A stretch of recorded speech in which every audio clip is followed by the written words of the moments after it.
الفيديو ده لو قدرنا نوصل الفيديو ده ل 300 لايك هاجي اصور فيديو هنا في التلج وانا بالشورت. فيلا انزل تحت دوس لايك لو عايز تشوف فيديو ليا هنا وانا مصور فيديو في التلج ده بالشورت. فاكرين في الفلوج الاخير لما قلت لكم ان الجو برد جدا بس احنا ما عندناش تلج؟ الكلام ده اتغير تماما. تعالوا اوريكم ليه.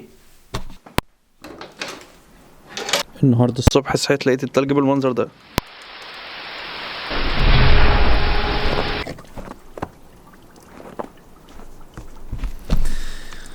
لازم الواحد يخلي باله لان رجلينا بتغرس و ممكن الواحد يتزحلق ويقع. الجو برد. تعالوا كده اما ناخد حته سلو موشن كده للمكان.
السلام عليكم ورحمة الله وبركاته. ازيكم عاملين ايه؟ اهلا بكم في فلوج جديد وفيديو جديد. والنهارده يوم مميز. النهارده والاول مرة في الشتاء دوت التلج ينزل السنة دي، ولكن التلج السنة دي كتير شوية عن السنة اللي فاتت والسنة اللي قبلها. قشطة. فاحنا مبسوطين جدا.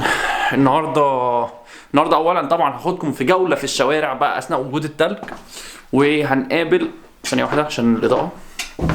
ايوه.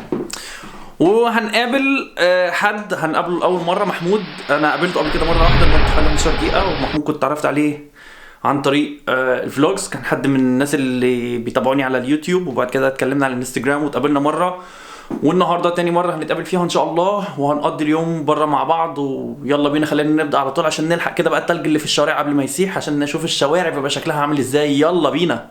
ورجعنا مره ثانيه للمكان اللي احنا رايحينه. الراجل اللي احنا المفروض جايين نقابله الراجل مش موجود، تليفونه اتقفل وما بيردش عليا، فاحنا هنكمل الجوله بتاعتنا لوحدنا. احنا موجودين في البارك النهارده. طبعا كل ده راكن النهارده، كل السكوترز دي مش هتبقى شغاله لان الحاجات دي ما بتمشيش لا في المطر ولا في التلج. سيبك بقى من كل دوت، تعالى ناخد بقى ايه جوله في البارك.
ايه رايكم في الجزء السلو موشن اللي فات دوت؟ يا رب يكون عجبكم.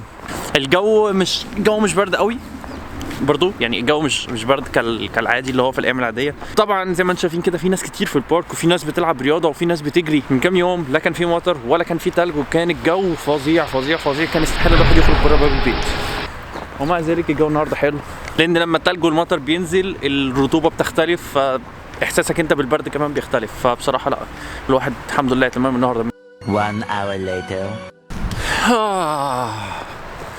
الجو ابن لذينه، الجو بدأ يبرد دلوقتي، يبرد قوي يعني، فغالبا هنرجع على البيت بقى، فخلينا نروح بقى وخلاص. يلا.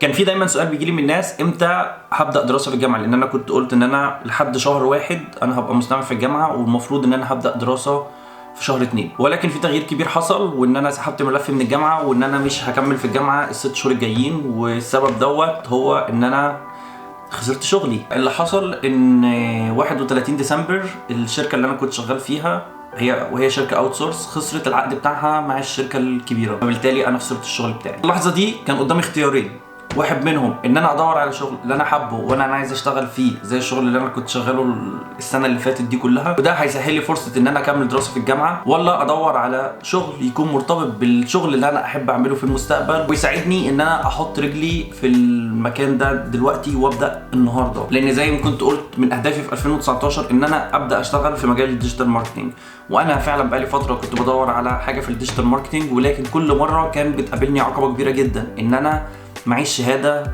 من بلجيكا. عشان اشتغل في شركه كبيره لازم يكون معايا شهاده على الاقل خالص تكون معترف بيها، طبعا بالاضافه للغه والاكسبيرينس بتاعتك والكلام ده. المهم ان انا لما سبت الشغل وهي حاجه سيئه جدا بالنسبه لي، ولكن بدات افكر طب ايه العمل دلوقتي، ولا في طرق تانية الواحد ممكن يستفيد منها ويبدا شغل فرصه اقرب من ان انا استنى لما اخلص الجامعه بعد 2.5 سنين من دلوقتي او بعد 3 سنين من دلوقتي. المهم ان انا بدات ادور على شغل، ولقيت ان في كل مره كنت بقدم على شغل الناس بتقول لي ما عندكش اكسبيرينس كفايه، بتقول لي مثلا دايما بتبقى الحجه غريبه كده ان انت لا شايفينك مش بروفيشنال كفايه ان انت تبقى موجود معانا. المهم بدات ادور ازاي اكون بروفيشنال في المجال دوت عشان ابدا ادور في المكان الصح والاقي الفرصه المناسبه، لحد ما وقعت على ان حاجه اسمها فورماسيون. وفورماسيون دوت يعني تريننج فورميشن وبليدنج بالهولندي. الفورماسيون دوت عباره عن تريننج لمده 6 شهور، بيؤهلك ان انت تبقى بروفيشنال في المجال بتاعك، بيؤهلك ان انت تقدر بعد 6 شهور تشتغل في المجال دوت. هو حتى بيوفر لك الانترنشيب اللي هي معرفش يعني ايه بالعربي انترنشيب، بيؤهلك ان انت تبدا تشتغل على طول، ان هو بيديك انترنشيب في شركه كبيره. وبعد الانترنشيب ديت طبعا بيبقى الموضوع اسهل بكتير ان انت تبدا تشتغل، بيبقى الموضوع احسن بكتير ان انت تبدا تشتغل. انا ما كنتش عايز اتكلم عن الموضوع لحد ما يتم، لان انا مؤمن ان انا لازم استنى شويه بس اما اشوف الاخبار ايه، وبعد كده ابدا اتكلم على الحاجات. المهم ان انا ما كنتش حابب اتكلم عن الموضوع لان الموضوع كان معقد، وما كنتش عايز ادي لنفسي امل كداب. المهم ان انا لقيت الفورماسيون دوت وعجبني جدا، لقيته بروفيشنال لابعد الحدود. كلمت حد اعرفه بيشتغل في الديجيتال ماركتنج، وريته الابلكيشن وريته الفورماسيون والكلام ده كله، وقال لي ده بيرفكت. قال لي انت لو معاك الكلام دوت، معاك الشهاده بتاعت الفورماسيون دوت، انت تقدر تشتغل من بكره. الفورماسيون ما رضيتش اتكلم عليه في الفيديوهات اللي فاتت لان لسه ما كنتش عارف ايه اللي هيحصل، كان لسه الموضوع معقد شويه، الموضوع ما كانش بالسهوله اللي الواحد متخيلها، لان كان متقدم للفورماسيون دوت 72 شخص، انما هم بيختاروا 14 واحد بس. طبعا هم بيختاروك على اسس معينه، واحده منهم ان انت لازم تكون فلوينت فرنش وانجلش، تاني واحده فيهم ان انت يكون فعلا عندك معرفه بالديجيتال ماركتنج، وتالت حاجه فيهم مكانك فين. ان الفورماسيون ده ما بيتعملش هنا في بروكسل، ده بيتعمل في حته اسمها شارلغوا دي هي حوالي 1.25 ساعة من البيت عندي، ولكن عشان اوصل للمكان اللي انا رايحه دوت ده بتبقى حوالي 2.25 ساعة، يعني في ساعه زياده. فلازم يبقوا متاكدين ان انت هتيجي كل يوم في ميعادك ومش هتيجي متاخر. طبعا دي لحد ما مشكله، خصوصا في ايام الشتاء، الجو برد، الدنيا بتبقى ضلمه لحد وقت متاخر. دي من ضمن الحاجات اللي كانت مسببه لي قلق ان هم مش هيقبلوني، ولكن الحمد لله من ال 14 شخص اللي هم هيختاروهم انا كنت واحد منهم. وهم كلموني طلبوا مني ان انا احضر بقيه ورقي وهبدا على طول يوم الاثنين الجاي ان شاء الله لمده 6 شهور. انا بقول الكلام دوت عشان في ناس بيكون عندها احباط من الجامعه، في ناس بتبقى متردده مش عارفه طريقها، بتبقى خايفه تاخد خطوات جديده، بتخاف تخرج عن المسار اللي هو التقليدي اللي كل الناس بتمشي فيه. فكل الناس عارفه انت بتخلص ثانوي، بتدخل الجامعه، بتخلص الجامعه، بتبدا تشتغل وتعيش حياتك بقى في اللفه ديت في نفس المجال اللي انت بتعمله. ولكن المضمون عشان ما نخرجش بره الموضوع ان انا مش هكمل في الجامعه السنه دي، يعني غيرت خطتي تماما. انا خلاص قبلت في الفارماسيو دوت، ده هيبقى مدته 6 شهور بينتهي في اخر شهر اغسطس، وبعد كده ببدا الانترنشيب، ودي بتبقى مدتها 50 يوم بشتغل في شركه، وغالبا ان شاء الله يعني ان كنت كويس ومتفاعل كويس في الشركه والحاجات دي ممكن اخد عقد فيها، ودي حاجه ما عنديش فيها مشكله. الصعوبات بقى اللي بتواجهني في الموضوع هي الوقت، وطبعا الفلوس. الوقت ده لان المشوار حوالي ساعتين وربع، يعني لازم اخرج من بيتي كل يوم الساعه 6:15 وبرجع بيتي مش قبل الساعه 7 بالليل. هيبقى اليوم طويل جدا، مش عارف لسه الدنيا هتمشي ازاي. المشكله الثانيه اللي بتواجهني وهي الفلوس، ولكن دي مش هتبقى مشكله كبيره قوي، لان الفارماسيو دوت بيدفع لي فلوس، طبعا مش مبلغ كبير ولكن الى حد ما بيدفع فلوس. وفي حاجه تانية ان هو بيدفع لي كل المواصلات، يعني هو بيدفع لي يعني هو بيعمل لي اشتراك هنا في بروكسل، واشتراك القطر، واشتراك في المدينه اللي انا رايحها بس. فده تقريبا ردي على سؤال انت سبت الجامعه ليه يا نادر. انا سبت الجامعه عشان مش دايما الجامعه هي الطريق الوحيد اللي تقدر تحقق منه الحاجه اللي انت عايزها. في دايما طرق تانية ومش شرط تكون الجامعه هي الطريق الوحيد. المهم قولوا لي تحت في الكومنتس، هل انتم متفقين معايا ان مش دايما الجامعه هي الطريق الصح لكل شخص، ولا انتم معتقدين ان الجامعه هي احسن طريق للنجاح في الحياه؟ بس قولوا لي رايكم تحت في التعليقات، وما تنسوش لو عجبكم الفيديو اعملوا لايك وشير. كمان استنوني الجمعه الجايه ان شاء الله، هيكون فلوج رحلتي من مصر لبلجيكا، وغالبا هيبقى فيه فلوج تاني في نص الاسبوع، لسه مش متاكد ولكن هحاول ان شاء الله. بس شكرا ليكم واشوفكم الاسبوع الجاي ان شاء الله. السلام عليكم.